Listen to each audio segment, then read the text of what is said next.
Partirei con una premessa, dato che nelle varie televisioni dove di solito vieni intervistato, Sky, Rai, così bisogna essere un po' diplomatici, eccetera, eccetera. Qui puoi essere molto più libero di parlare senza nessun tipo di problema. Al massimo, appunto, andremo a tagliare. Ci sono queste 300.000 persone agili.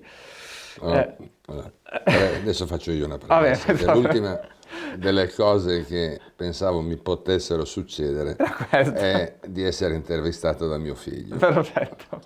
Poi, secondo, non so quanto possa interessare ai tuoi fan un'intervista mia, non vorrei rovinarti la media No, dei video che fai e per ultimo il fatto di essere espliciti porta a una serie di problemi, però Esatto. cercherò Vediamo di dove... essere il più esplicito possibile, E va invece, bene? e invece Anche per- perché non so le domande che hai non lo, intenzione di non lo farmi. sa, ve lo giuro, ho detto al Per massimo cui possiamo tagliare. Ecco. mi aspetto delle sorprese spiacevoli. Esattamente, ma non ci crederai, ma invece è stato molto richiesto perché nel canale si è visto sempre un po', come dire, tutte le varie esperienze, il Trident, Formula 2, Formula 3, il simulatore che ha provato anche NASCAR, eccetera, eccetera.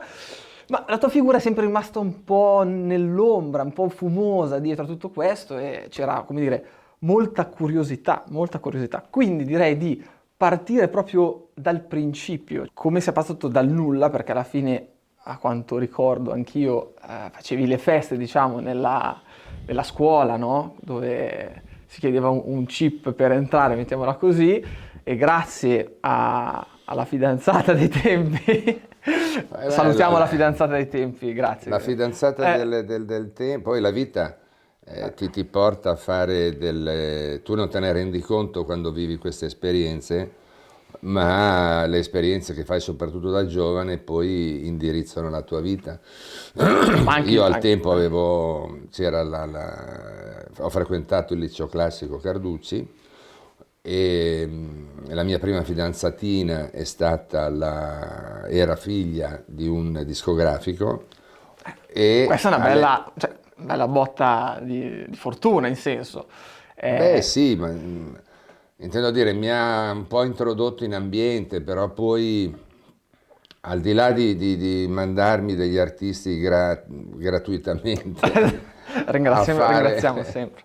a fare 2 o 3 pezzi alle feste del Carducci Show, poi l'incontro che è stato la svolta è stata quando dopo 2 o 3 anni questi artisti della Rifi Record erano, si sono un po' scocciati di venire a fare i Carducci Show, che poi era una gara tra band del liceo. Sono andato da Franco Mamone, che al tempo è stato il primo, forse più grande promoter italiano.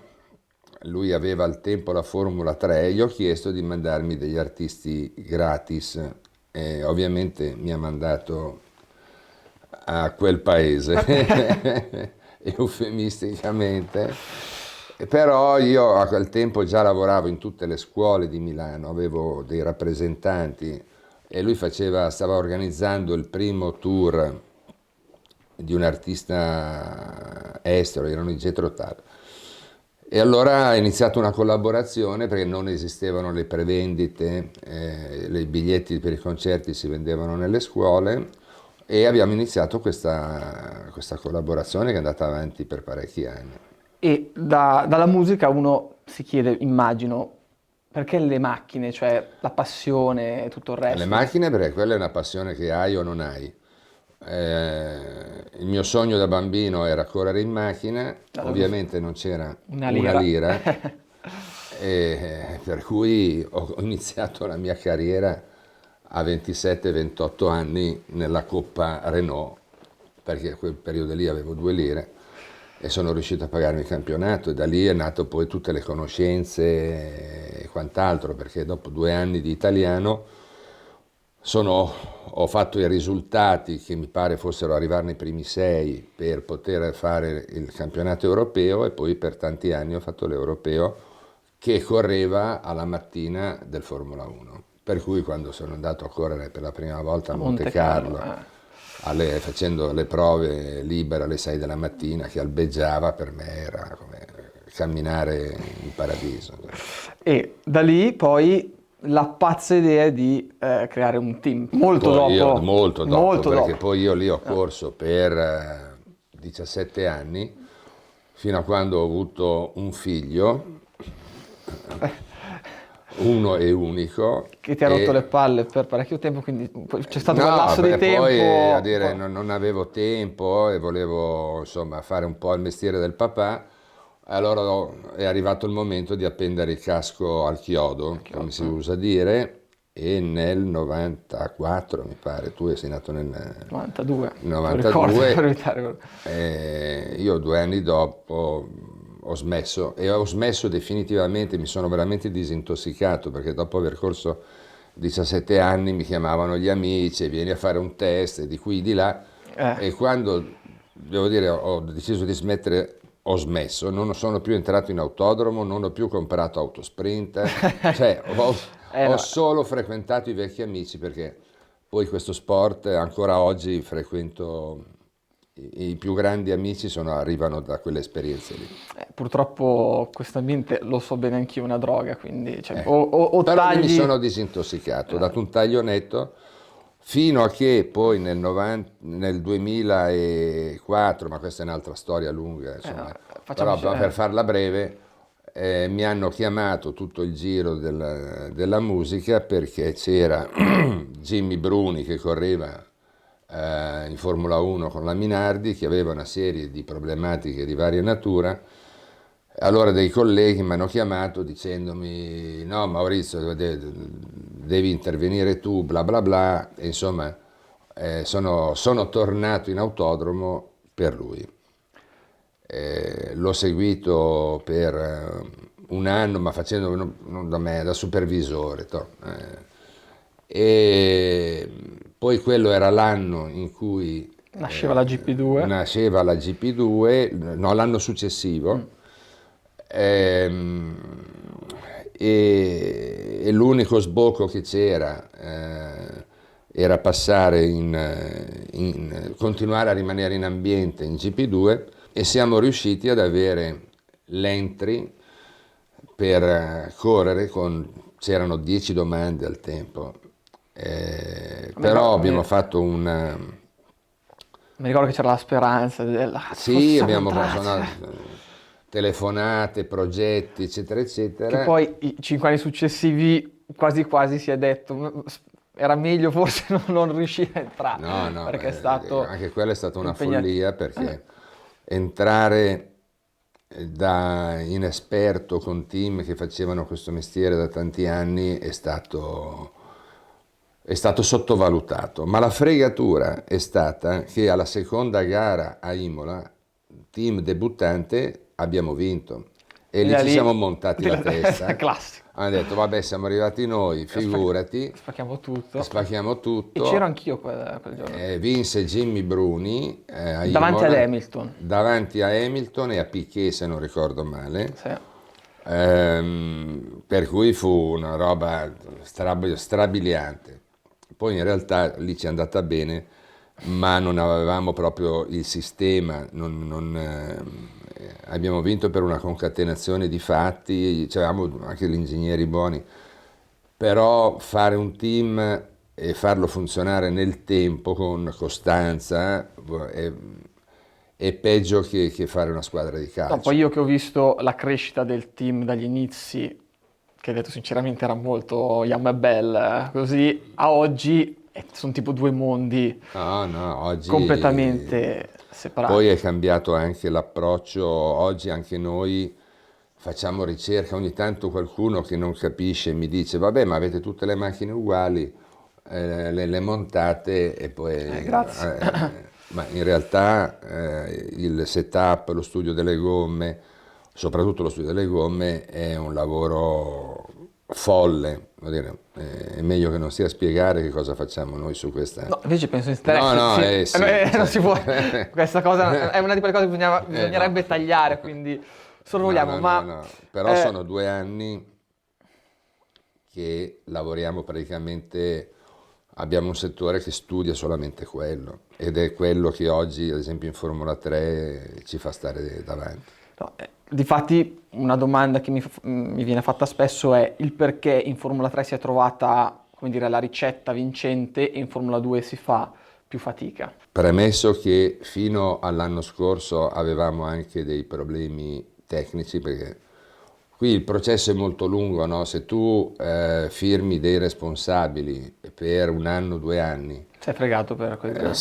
e queste persone per qualche motivo non capiscono la macchina, non riescono perché poi cioè, non è una cosa assoluta, no? Ci sono degli ingegneri che magari vincono un campionato con la macchina precedente, cambia la macchina e questa nuova macchina non riescono a interpretarla, e però tu te li sei scelti, te li tieni e per 2 anni Così.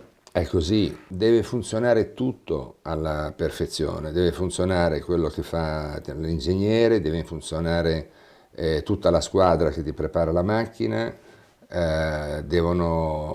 devi saper interpretare la giornata, perché oggi puoi avere dei cambiamenti solo per il differente tipo di asfalto o per la temperatura, perché questo incide su come devi mettere le gomme.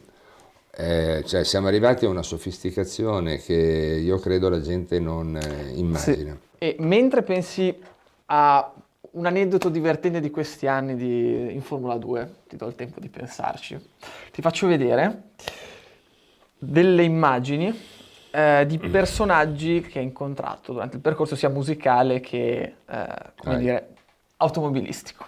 sentiamo. Commento rapido e ti ho lasciato per ultimi quelli da snocciolare un po' Vediamo. meglio. Lorenzo. Lorenzo è il genio, genio e sregolatezza, il più grande. Passiamo adesso. Per i giovani. Per i giovani. Questa sfera abbiamo cominciato a lavorare adesso. È un ragazzo con le idee molto lucide, molto in gamba. Il disco che sta uscendo, secondo me, è spettacolare, è bellissimo. No, poi tu che ascolti Sfera e Basta, nel senso che devi dare E un vabbè, ma io devo dire, per forza, no, è il mio lavoro, devo dire, quindi, ma ad esempio nel suo mondo, quello che a me, non è che mi piaccia tutto, ovviamente, quello che arriva da questo mondo, ma quello che sta facendo lui e quello che è nel prossimo album, che io ho avuto la fortuna di sentire, che uscirà il 20 novembre, molto il disco interessante. è molto, secondo me è anche un po' cambiato lui.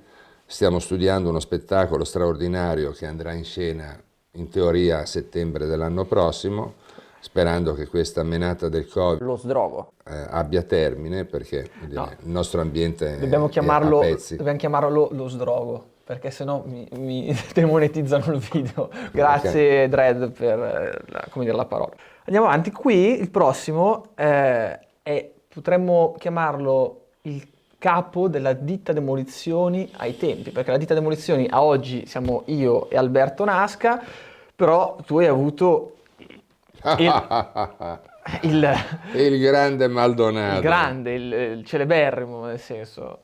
Quante ne ha Ma, piegate ai tempi? porca miseria. Tante. Dite demolizioni, mi ricordo, ecco, questo è l'aneddoto che Ecco, perfetto, su Maldonado, su benissimo. Maldonado. Corravamo a Barcellona, lui era fuori dai premi, adesso non mi ricordo perché, Non c'era niente da vincere, non c'era niente da Eh, vincere.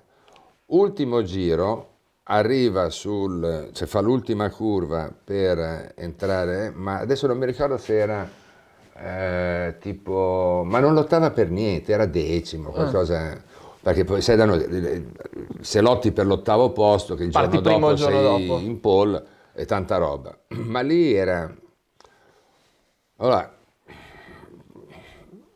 porta a casa la macchina e festa finita. Lui all'ultima curva, gli mancavano 200 metri al traguardo, è entrato come un missile e ha schiantato la macchina sul guardrail e ha attraversato tutto la sabbia di contenimento e ha fatto un danno, adesso non mi ricordo, comunque Ma come ha era... fatto, cioè, a sbagliare? No, andava come un pazzo, vuol dire, A sbagliare. all'ultima curva per il 10° posto. Ah, per passare uno? Ma neanche, no, No, no, da no, solo, no, da proprio. solo. Vabbè. No. Ho lasciato passare un paio d'ore, Perché se no, perché la questa è ammazza. la prima regola sempre, anche con i cantanti, no? Mai entrare in camerino 5 minuti dopo il Per termine del forza. concerto, perché l'adrenalina è a 1000 e qualunque tipo di domanda o di risposta andrebbe fuori dai È vero. binari regolamentari. E allora gli parlo, dico, ma Pastor, ma perché? Allora, Maurizio, io devo sempre tenere alto il ritmo. Basta, questa è stata la risposta. Finito. Vabbè. Quindi capite anche perché poi in Lotus e via dicendo, come dire, ha No, beh, dato ancora di poi, più il meglio di sé. Cioè, poi lui vinse anche una gara perché lui era un grande talento, eh. sì, sì, Cioè, non riusciva però a, come dire, a dosarsi. era sempre Era over. sempre a bomba. eh, Era un bel talento. Poi quando ho iniziato la crisi del Venezuela sono Spariti i andati a quel soldi. paese tutti i finanziamenti e purtroppo è rimasto a piedi. E qui passiamo al genio della lampada dell'ultimo periodo, che anche sia sui simulatori ha creato un casino della Madonna recentemente e anche sulle vostre auto. Oh santo Dio. Eh, il mitico Questo è un no pilota. diplomazia. Ah, allora, no diplomazia, dire, non è tanto la diplomazia, è difficile giudicare dei piloti che in realtà poi hanno la maturità di un bambino. No, raccontiamo un attimo cioè, cosa era successo, perché magari non lo No, sanno. vabbè, devo dire, c'era un po' di tensione, lui non sopportava di stare dietro al suo compagno di squadra, che era un Maini, di nazionalità indiana. Era una roba che lo colpiva nel profondo. Per cui Cattivo. quando c'è stato questo episodio, vabbè, che tutti conoscono, per cui lui è stato, prima di tutto, è entrato col telefonino in mano nel Ah, è giro di vero. ricognizione, facendo le foto, i video di quello che succedeva nel giro di ricognizione e cioè una follia, Cioè, vuol devi dire, è una mettere roba che non si può, nessuno l'ha visto. che poi soprattutto nelle auto sono molto più anche seri che nelle No, ma moto, quindi una roba scherzi, del genere è una roba del genere è come andare a picchiare rapinare. l'arbitro con un bastone, Ok, per fare l'esempio ok. nel calcio. Eh, Poi quella gara lì arrivò dietro a Maini. Maini e nel giro finita la gara, nel giro per rientrare ai box, gli andò addosso volontariamente preannunciandolo via radio. Ah, Per proprio l'ha cui detto. l'ha detto, per cui i commissari hanno acquisito, a volte ci chiedono i dati della macchina per avere un quadro vero della situazione, e lì ci chiesero l'audio e venne fuori, a parte poi c'erano anche le immagini. Risultato, lui è stato l'unico che io ricordi, non credo di La storia della sbagliare, Formula 2. nella storia della Formula 2 a essere squalificato per 2 o 3 gare. Per cui a fronte di questa squalifica lui rientrò negli Stati Uniti e interruppe il contratto. Risultato, siamo ancora in causa. A Milano il tribunale di competenza di Milano è stato condannato a pagare Una bella cifra. una bella cifra, e adesso stiamo studiando la maniera di andarli a prendere negli Stati Uniti, cosa che non è molto facile, ma voglio aggiungere una cosa. con noi vengono a correre dei ragazzi di 17, partendo dalla Formula 3, 17, 18, 19 anni, alcuni sono maturi, alcuni sono ancora dei bambini, hanno bisogno di avere una guida. Il problema principale che io ho visto in tutti questi anni sono i genitori. Quando il genitore, invece che fare un po' come nel calcio, no? Se il genitore non insegna il comportamento che tu devi tenere da un punto di vista sportivo, il ragazzino che non ha in genere capacità di giudizio assorbe questo tipo di atteggiamento e arrivano delle situazioni Tipo questa. addirittura tipo questa, no?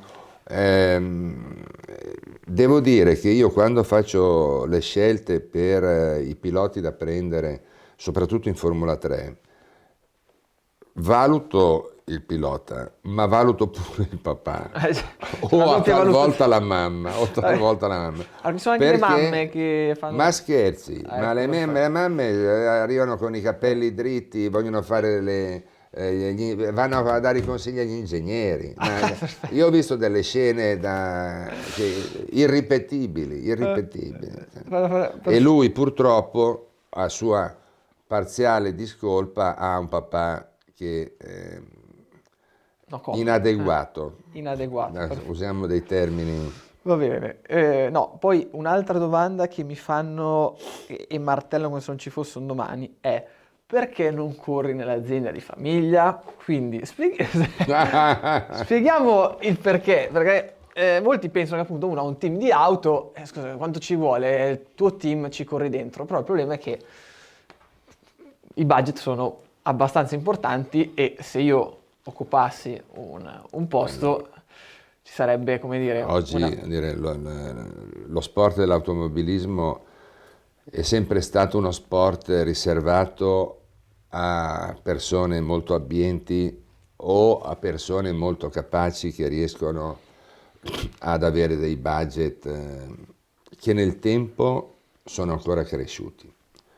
Per cui, ripeto, o c'è la famiglia, ma stiamo parlando dello 0,1% la popolazione della mondiale. popolazione, no, lo 0,0, No, cioè, quanto nella media della Formula 3 può costare una stagione e quanto può costare sempre una stagione nella media della Formula 2? Giusto per dare un'idea. purtroppo, Eh, se vogliamo fare una media, uno in Formula 3 e il doppio in Formula 2. perfetto. Ma non è solamente questo, è che quando uno intraprende una carriera devi partire dal kart, che vuol dire 10 anni, 12, 14, cioè vuol dire 10, 12, fare tutta la carriera del kart, che oggi è A arrivato dei a dei livelli... livelli e delle Ma cifre. costano più mi raccontavano che a un certo punto adesso siamo arrivati che costano più dei primi Formula. Quelli malati che vogliono a tutti i 30 costi, gare all'anno. sì, arrivano a delle cifre veramente pesanti. Dopodiché c'hai un anno in Formula 4, alcuni poi fanno il Renault 2000 e c'è un altro anno, stiamo parlando di piloti vincenti, perché quelli un po' più lenti ne fanno due in Formula 4, poi due in Formula Renault, poi arrivi alla Formula 3. Formula 3, 10 team con 30 macchine, ci sono 30 macchine. Già se sbagli il team, neanche se sei il nuovo Senna riesci a stare davanti, perché oggi praticamente per stare nei primi 10 hai a disposizione 1-2 giri di qualifica veri, devi essere assolutamente preparato, per cui allenamenti, test, il mental coach e chi più ne ha più ne metta. Per cui, alla fine, per preparare qualcuno o qualche ragazzo a entrare nella Formula 1, devi avere a disposizione un budget che Praticamente infinito. no, stiamo parlando di veramente tanti, tanti milioni di euro. Poi ci sono dei piloti che questi budget riescono a tirarli fuori perché hanno alle spalle o un paese, no? Come era Maldonado, che aveva il Maldonado Venezuela. aveva il Venezuela e delle aziende parastatali o comunque partecipate dallo Stato lo hanno aiutato, no? Lì c'era, come si chiama? Eh, PDVSA, PDVSA, che era l'industria petrolifera venezuela. petrolifera venezuelana, ma io vedo, ad esempio, i piloti russi hanno una società finanziata dallo Stato, mi pare, che li aiuta, perché gli sponsor è sempre quello. Ehm, eh, Tutto il sud-est asiatico è facile trovare degli sponsor che entrano e ti aiutano. Perché? Perché in determinati paesi il fatto di tornare ad avere un pilota in Risalto, Formula 1 come idea, eccetera, eccetera, spingono. addirittura un orgoglio nazionale.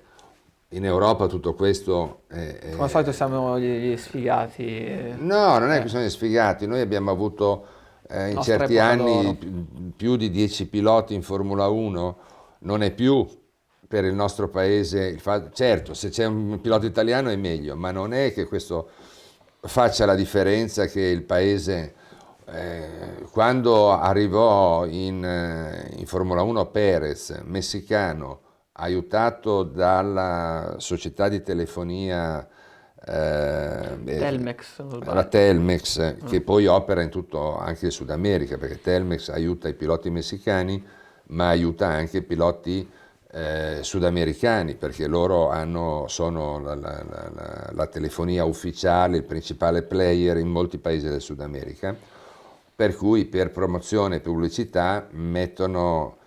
Però, intendo dire, stiamo parlando di un uomo che è a capo della Telmex, che mi pare sia tra i primi 5 più ricchi del mondo, per cui gli piace l'automobilismo, è messicano, avrà messo lì non so quante decine di milioni di euro per aiutare i piloti messicani e sudamericani.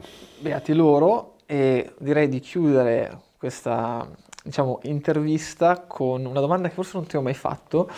La prima volta che sono venuto lì ti ho detto, ma lo sai che sto iniziando questa roba su YouTube, secondo me non è male. Cosa hai pensato lì così? Cioè, perché non è Allora, semplice. quello che ho pensato me lo tengo per me. Ok.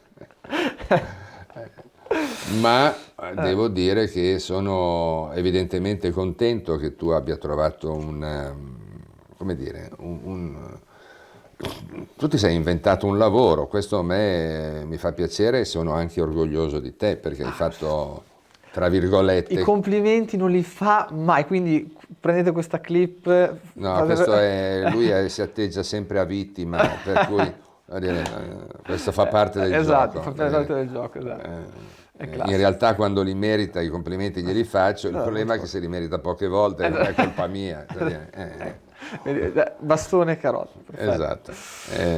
No, il fatto che oggi vada bene e che tu sei arrivato, mi pare, a quasi 300.000 iscritti e che quando le poche sere che hai libere, che andiamo al ristorante, sembra di andare con un artista, perché devo dire, no, se ho un minuto voglio raccontare questa. Dai, racconta, Allora, assolutamente. La sono chiudiamo andato così. all'EICMA, no, volevo andare all'EICMA perché sono 5 anni che mi voglio comprare un T-Max.